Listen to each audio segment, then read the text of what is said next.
Jim Holley, Supercross Live on supercrossonline.com. Well, he did it. Chad Reed, you won Dodger Stadium. Usually last year it was San Diego before you got your first win for 2-2 Motorsports. But this year, round 3, you get your first win.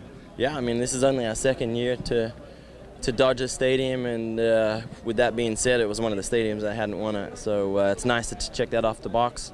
It's nice to get a win at the, only 3 races deep and still in this thing. So great night for us. Mixed emotions from the heat race. I felt like I was going forward, lost the front, and that was frustrating. I kind of went back to the pits and just kind of was scratching my head, asking myself, like why is all this front end washouts? Where are they coming from?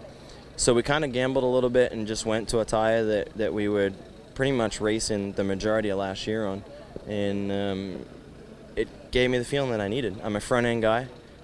Give me front end feel and traction, and allow me to push it on the front there, and we'll get good results every time. So just took 3 races, but we got it.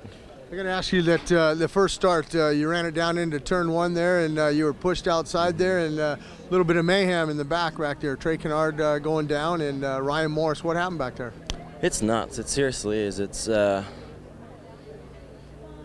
just. Like I keep hearing about how stacked this field is, and they're all very, very competitive.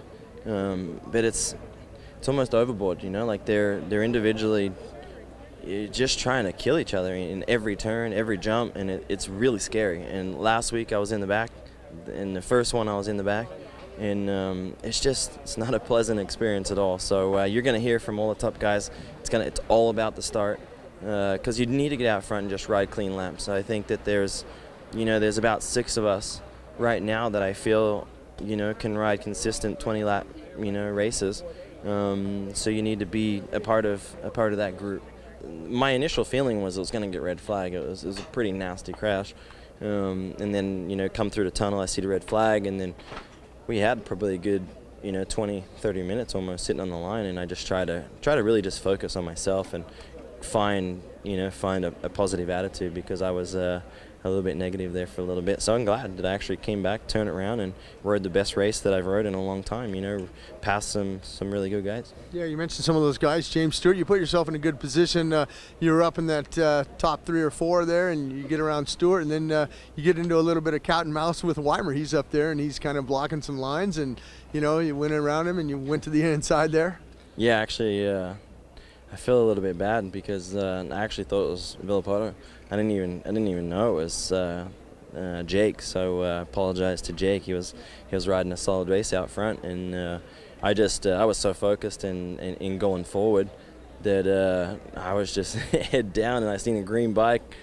Dude, they look the same. They kind of have a similar riding style, and then the target was just to try to get to the front. So we played cat and mouse for 2 laps.